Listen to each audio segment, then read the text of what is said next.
Actually, every living being's a magnet. In the case of the human being, you have two poles, like any magnet, one at the crown of the head and one at the tip of the spine, base of the spine. And your prana, life force, chi, flows in between those two poles. And depending on the inner environment in which we're operating with, our kind of energetic life force habitat for the time being, depending on what that is going to have definitely a profound influence on what is kind of drawn into our life and what kind of goes in the other direction.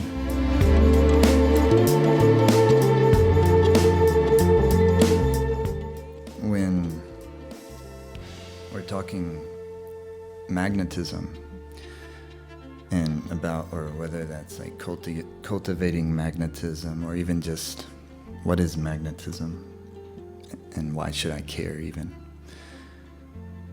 I think that sometimes important foundational point gets missed, because the foundation for anything like magnetism is always first recognizing that for all of us, our basic nature is good. And that's foundational and that's important, because in order to actually cultivate really beautiful magnetism, we would have to have deep experiential trust of that fact, that our basic nature is we're not born in sin. We're born in and through goodness, which is love. The center of us is love. But you have to verify that for yourself. And the only way that we can verify it for ourselves is to go on a journey that would allow us to actually see if that is also the case, definitely the case, that my basic nature is love. So then you see why it's foundational, because it changes everything. So now I'm not trying to improve myself. I'm just trying to remove the obscurations to my genuine nature.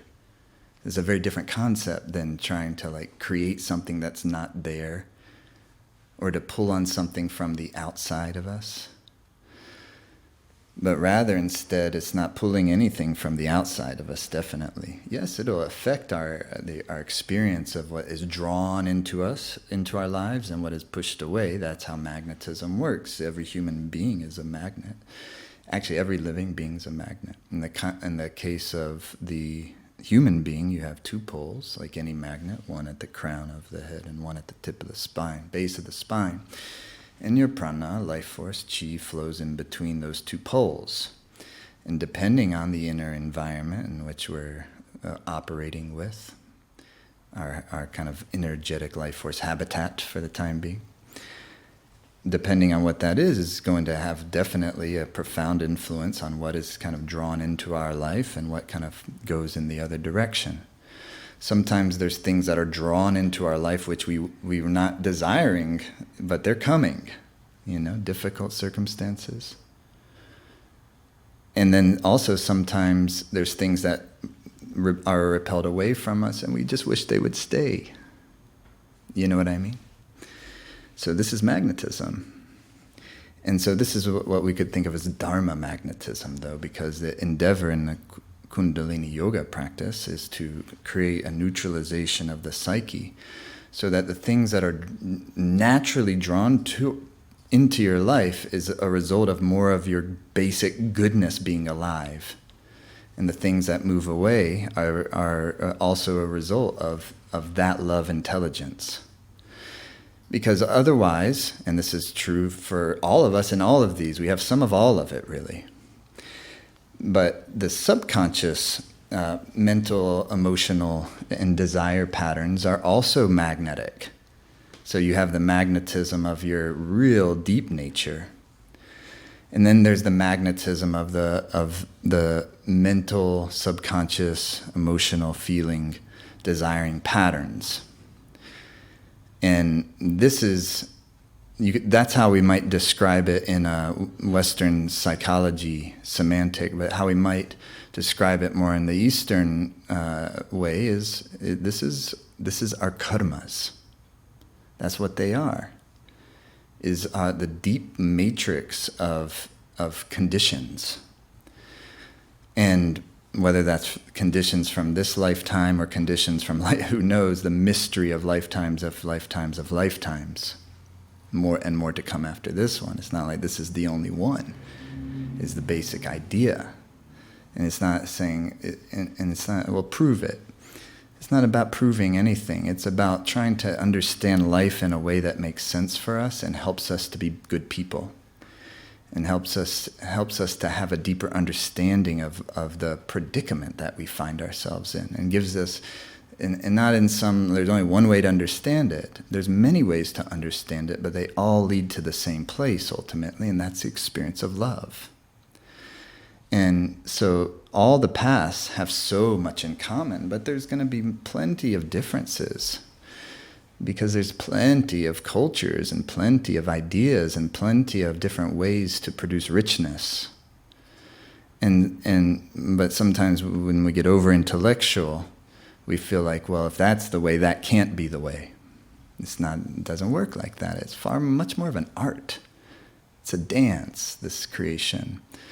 And so that would be when the magnetism of the masculine pole becomes over dominant, when things become overly intellectualized.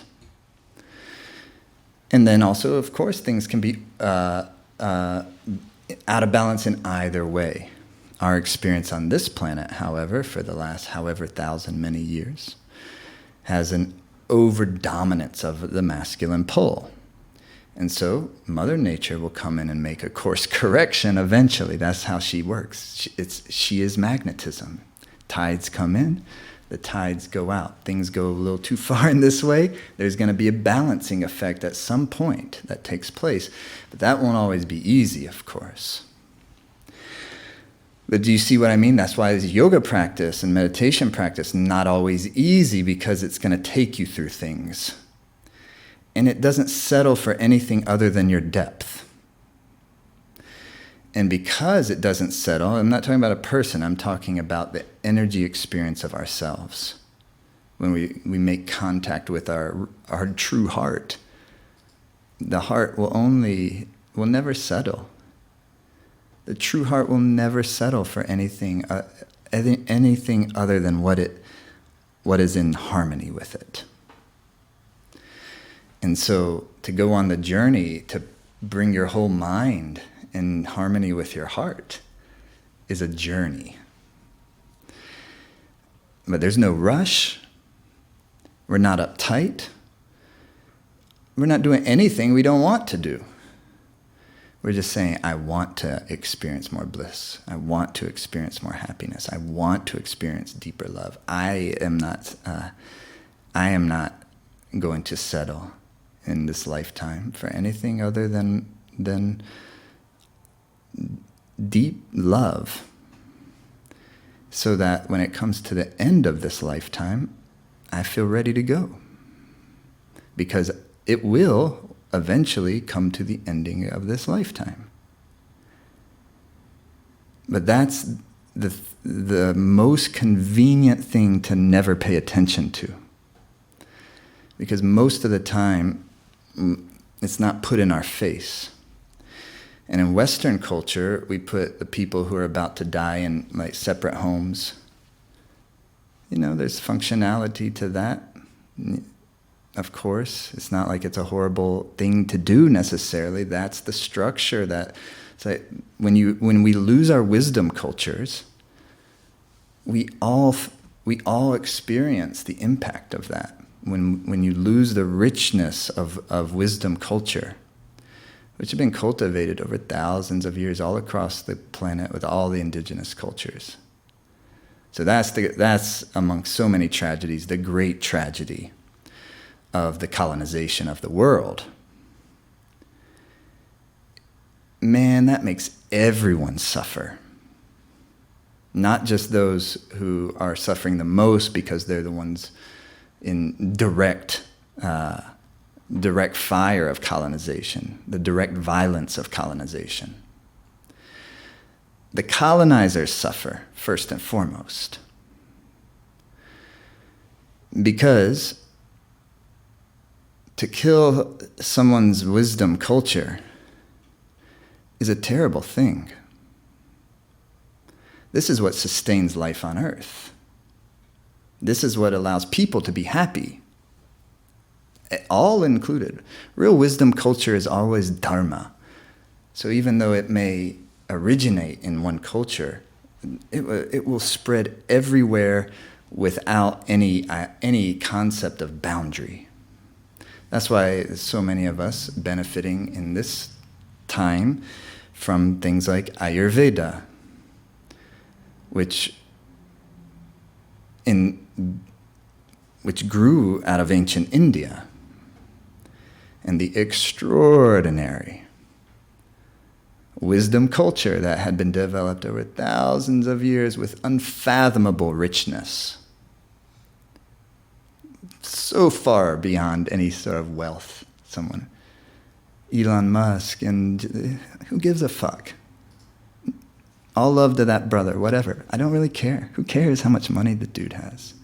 How much are you serving? And he may be serving. I don't know nothing about him. I don't know him personally. I'm just saying. It's more of a comment on our fascination with this as a society than the person.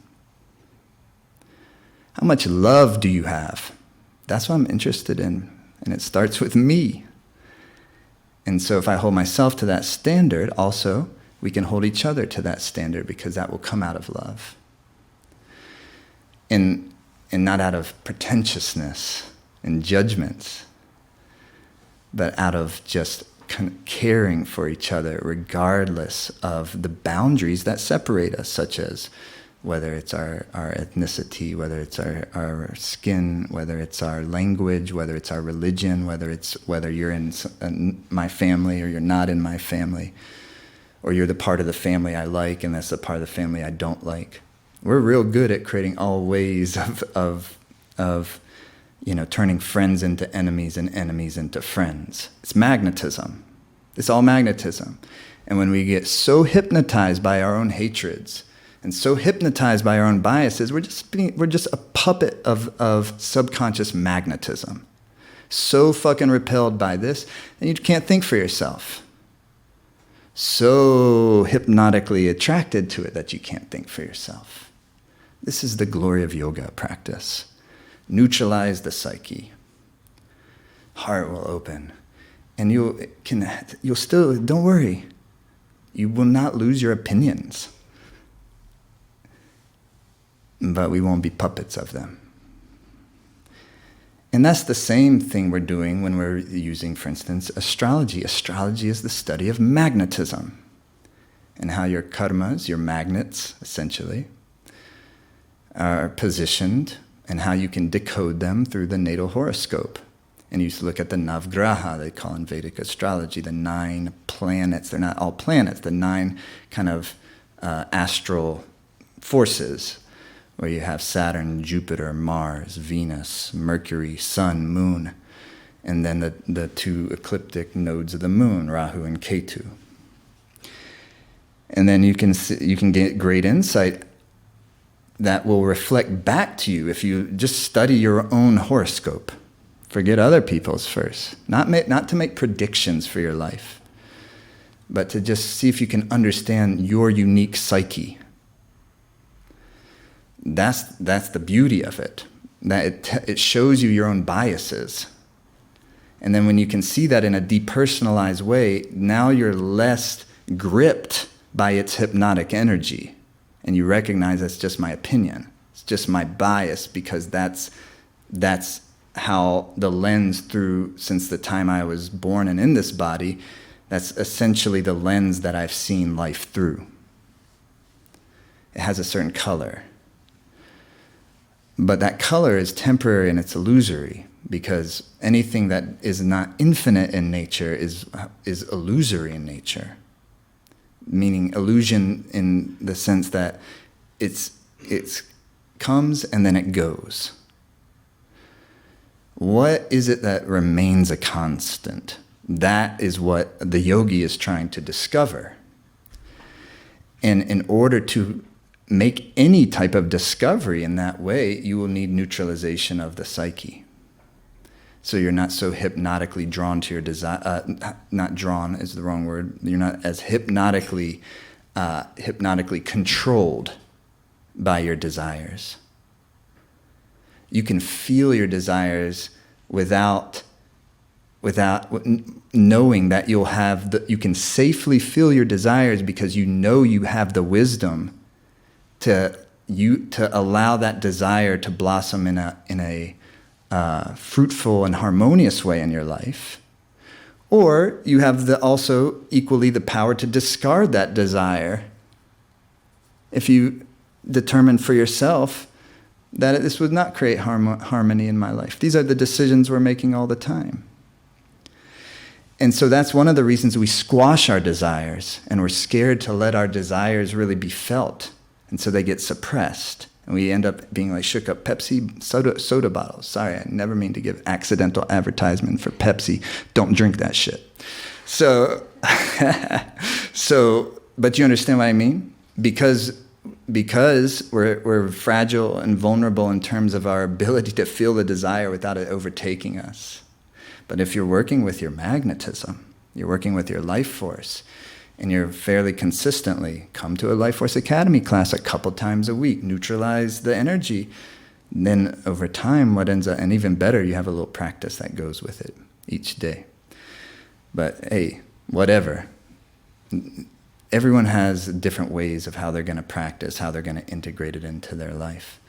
We all have to find the way that works for us, but what we can say for certain is the key becomes some level of consistency. One time a week, but consistent. Little time every day, but consistent. But that's a process. Consistency is a process.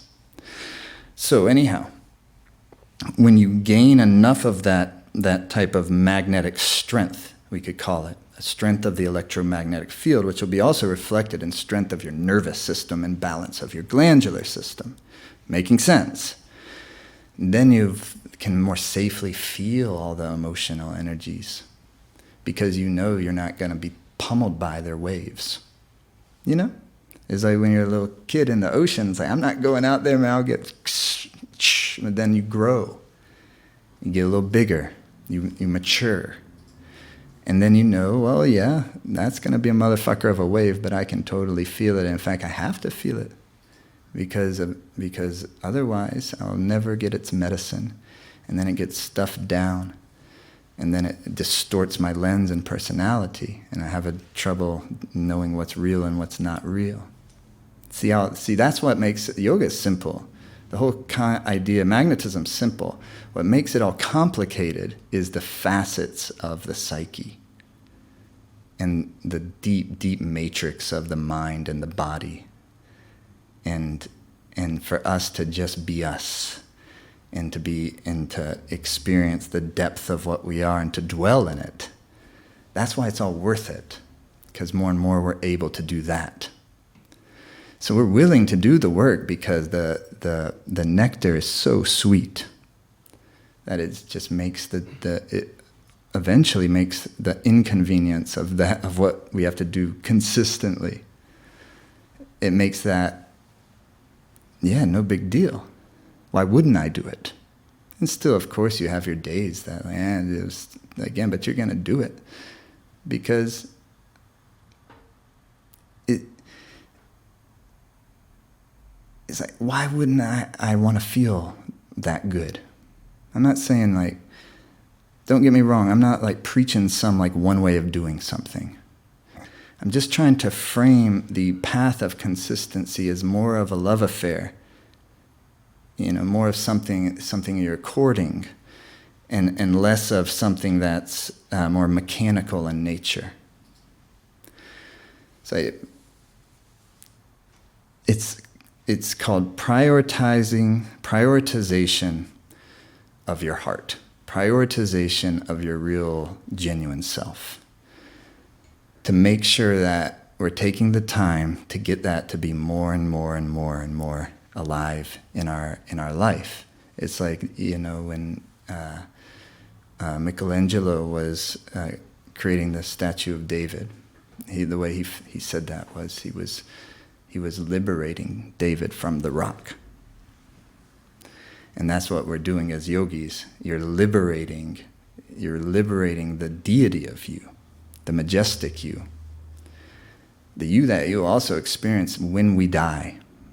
It's good to experience it now, more and more, so that we're very comfortable when we're going, God willing, that we're able to at least at some level really embrace it more easily. And that would be beautiful. I'm confident it will be beautiful. So, why not do some yoga practice? Because that day's coming. It is. And it's also right here, right now. You see, because that's magnetism. The relationship in I have some sort of magnetic relationship with death and the reality that it's coming. And so either I'm like forcefully pushing it away at the even like consideration of it. It's like, let's not look at that right now. You know what I mean? That's magnetism. You're like, it's not, this isn't something, well, let me consider. There's an emotional energy that's either pushing us away or creating some level of trepidation or fear. There's nothing wrong with that. We just want to feel it and not push it away if it causes us to feel fear. That we want to allow space for us to feel fear around that. And then, but also not grip onto the fear and recognize that that's not a permanent state, the fear of dying. It's illusory because it's not going to stick around. So it's one polarity of a magnetic pulse. And the other side of fear is what? Is bliss, is love. And so that fear will eventually turn into love and turn into bliss. It's not to be feared. It's to be felt. And so therefore my magnetic relationship with the reality of my impending shedding of the body, my emotional relationship is my magnetic relationship to that.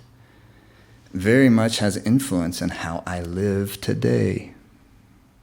Because it's going to, at a deep, subtle, and subconscious level, inform the type of decisions I make. Magnetically, you see, the type of things I desire and the type of things I don't want to have in my life. It's fantastic.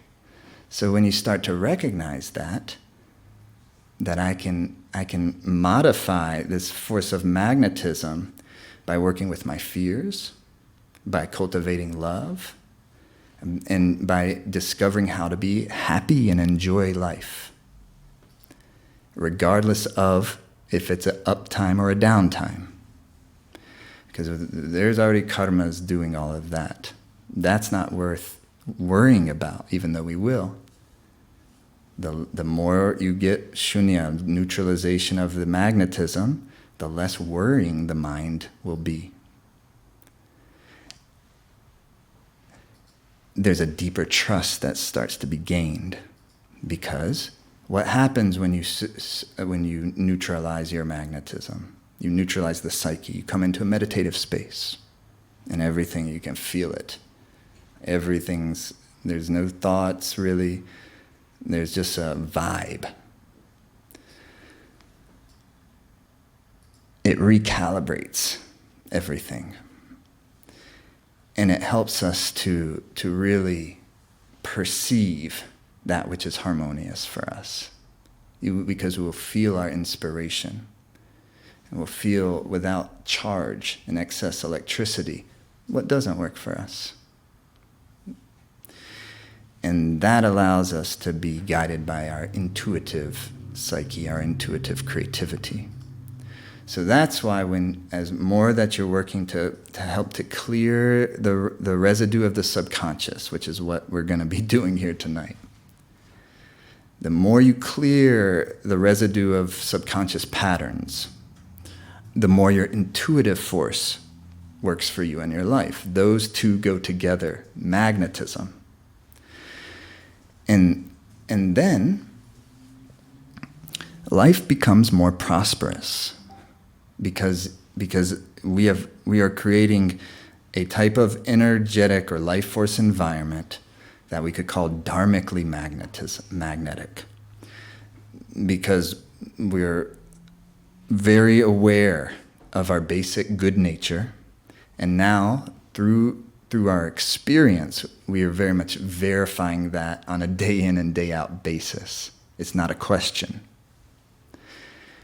And from that deep trust, that foundational trust, now you can really blossom and grow. And that's the journey of it.